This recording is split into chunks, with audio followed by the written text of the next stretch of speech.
Bueno, mi mensaje está basado más específicamente en Marcos 4:12, que es el capítulo 4 donde está la parábola del sembrador, pero para entender mejor el contexto del versículo que voy a utilizar, ¿ah?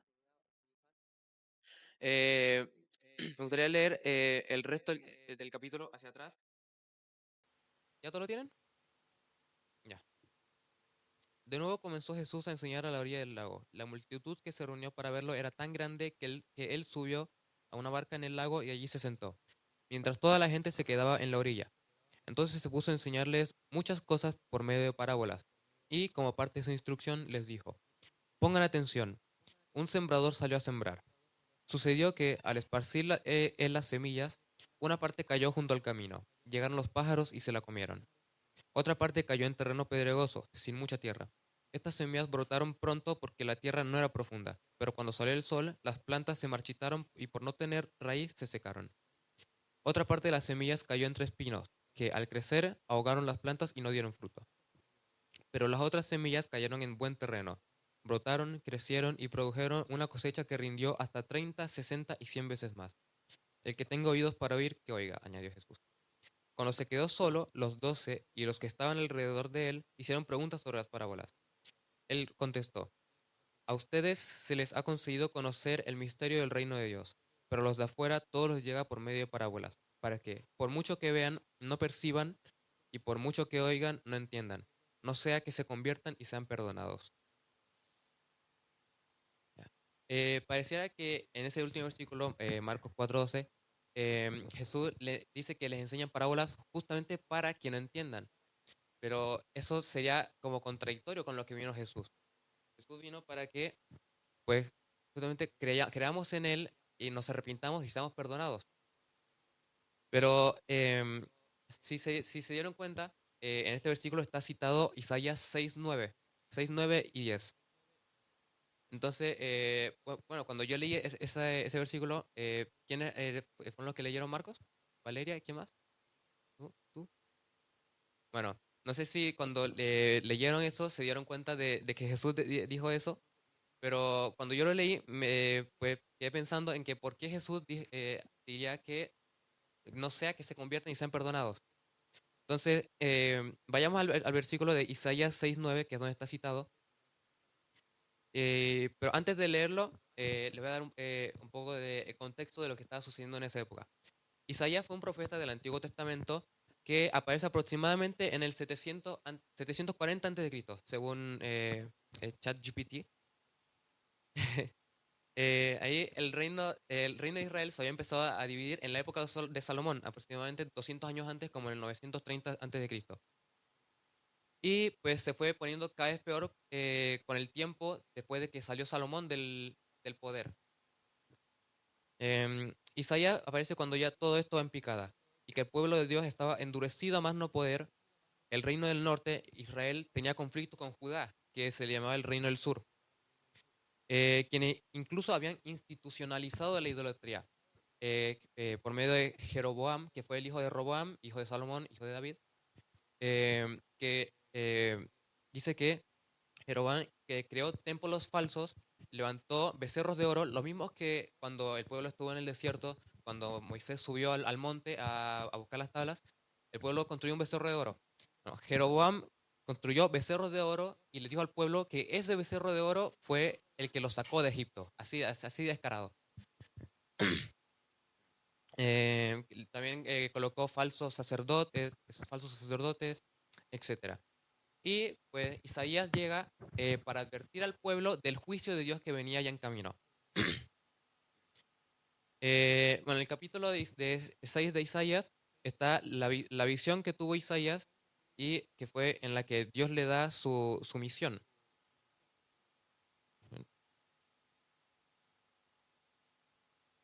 Entonces voy a leer Isaías 6. La misión de Isaías. El año de la muerte del rey Usías vi al Señor sentado en un trono alto y excelso. Las orlas de su manto llenaban el templo. Por encima de él había serafines, cada uno de los cuales tenía 6 alas. Con 2 de ellas se cubrían el rostro, con 2 se cubrían los pies y con 2 volaban. Y se decían el uno al otro, Santo, Santo, Santo es el Señor de los ejércitos, toda la tierra está llena de su gloria. Al sonido de sus voces se estremecieron los umbrales de las puertas y el templo se llenó de humo. Entonces grité, ¡ay de mí, que estoy perdido! Soy un hombre de labios impuros y vivo en medio de un pueblo de labios impuros, y mis ojos han visto al Rey, el Señor de los ejércitos. En ese momento voló hacia mí uno de los serafines. Traía en la mano una brasa que con unas tenazas había tomado del altar. Con ella me tocó los labios y me dijo, mira, esto ha tocado tus labios, tu maldad ha sido borrada y tu pecado perdonado. Entonces oí la voz del Señor que decía, ¿a quién enviaré? ¿Quién irá por nosotros? Y respondí, aquí estoy, envíame a mí. Él dijo, ve y dile a este pueblo, oigan bien, pero no entiendan, miren bien, pero no perciban. Haz insensible el corazón de este pueblo, endurece sus oídos y cierra sus ojos. No sea que vea con sus ojos, oiga con sus oídos y entienda con su corazón, se convierta y sea sanado. Esto fue lo que citó Jesús después de enseñar la parábola del sembrador, que lo hizo para, más que nada, bueno, primero, eh, ¿por qué por qué Dios mandaría a Isaías a decir algo así al pueblo? Que se endurezcan, que no entiendan, eh, si, si Dios más bien debería querer que se arrepientan. Entonces, bueno, hay tres explicaciones de este pasaje, pero la más aceptada y la más obvia también creo, es que, bueno, si leen desde el primer capítulo de Isaías, se ve que ya desde ahí se venía diciendo que el pueblo de Dios ya estaba corrompido, se había alejado de Dios y se había apartado de él. Entonces, Dios le decía esto a Isaías porque ya estaba sucediendo. Más que una orden, le estaba diciendo lo que ya había sucedido y y pues, que ya de por sí no iban a entender lo que, no iban a aceptar el mensaje. Em, También algunos teólogos teorizaron que el mensaje de Dios no solo, algunos teólogos teorizan que el mensaje de Dios no solo transforma, sino que también endurece por otro lado, como una espada de doble filo. Dios es amor, pero también fuego consumidor. Eh, que el mensaje de Dios transforma a los que lo quieren escuchar y quieren aceptarlo, pero endurece más todavía a a los que lo rechazan. Un ejemplo es en la historia de Moisés, cuando Moisés le va a hablar al faraón, que en unos pasajes dice, el faraón endureció su corazón, y en otro dice, Dios endureció el corazón del faraón.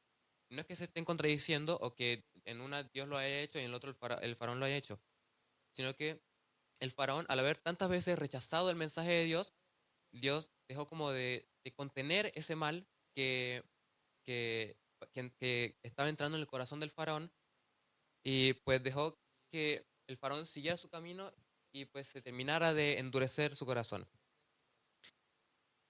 Entonces Jesús cita este versículo de Isaías para traer de vuelta este mensaje que estaba volviendo a suceder en la época de Jesús. Literalmente la misma historia repetida, que el pueblo de Dios se había apartado de él, los líderes estaban corruptos, entonces no solamente los fariseos y los escribas eran los que rechazaban el mensaje de Jesús o los que ignoraban de cierta forma, también el mismo pueblo. Eh, y bueno, me atrevería a decir que en la época de Jesús fue peor todavía, porque ellos mismos vieron con sus ojos los milagros que hizo Jesús enfrente de ellos, que sanó enfermos, le dio vista a ciegos, hizo que cojos caminaran, expulsó demonios, y aún así los escribas y fariseos veían eso y decidieron matarlo. Y que bueno, es esto justamente a lo que se refiere Jesús cuando habla del pecado que no se perdona, que es la blasfemia contra el Espíritu Santo. Que están viendo lo que Jesús hacía a través del poder de Dios, del Espíritu Santo, y decían que lo hacía a través del poder del rey de los demonios. Y cuando no era así. Incluso hay un versículo donde se ve la misma hipocresía de los fariseos en cuanto a esto. Marcos 11:27, para que lo busquen.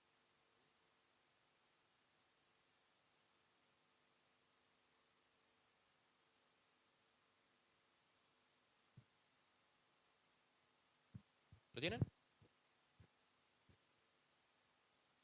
Bueno, este versículo es cuando los fariseos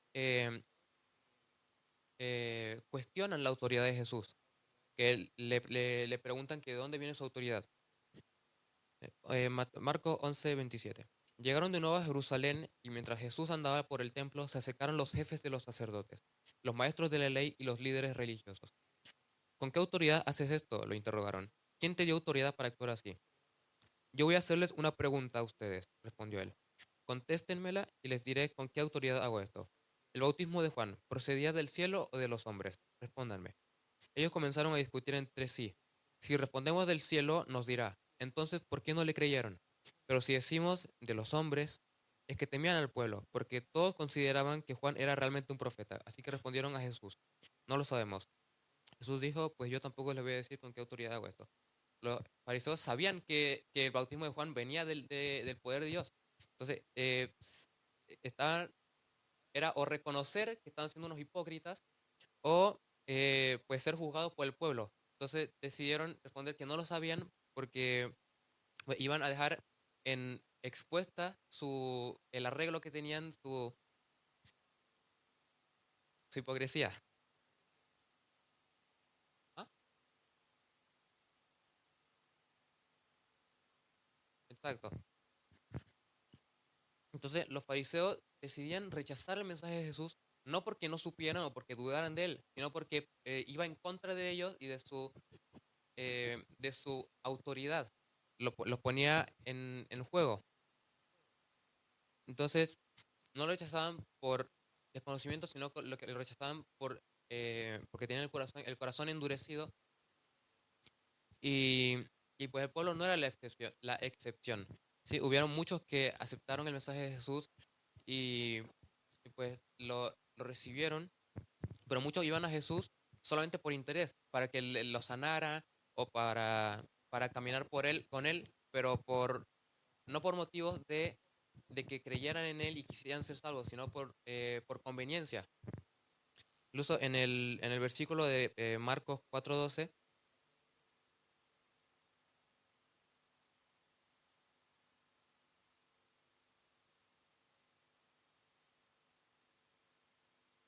lo perdí. Dice en Marcos 4:10, cuando se quedó solo, los 12 y los que estaban alrededor de él. O sea, no eran solamente los discípulos los que se quedaron para preguntarle sobre la parábola. Hubo más gente de la que estaba ahí que se quedó para hacerle preguntas.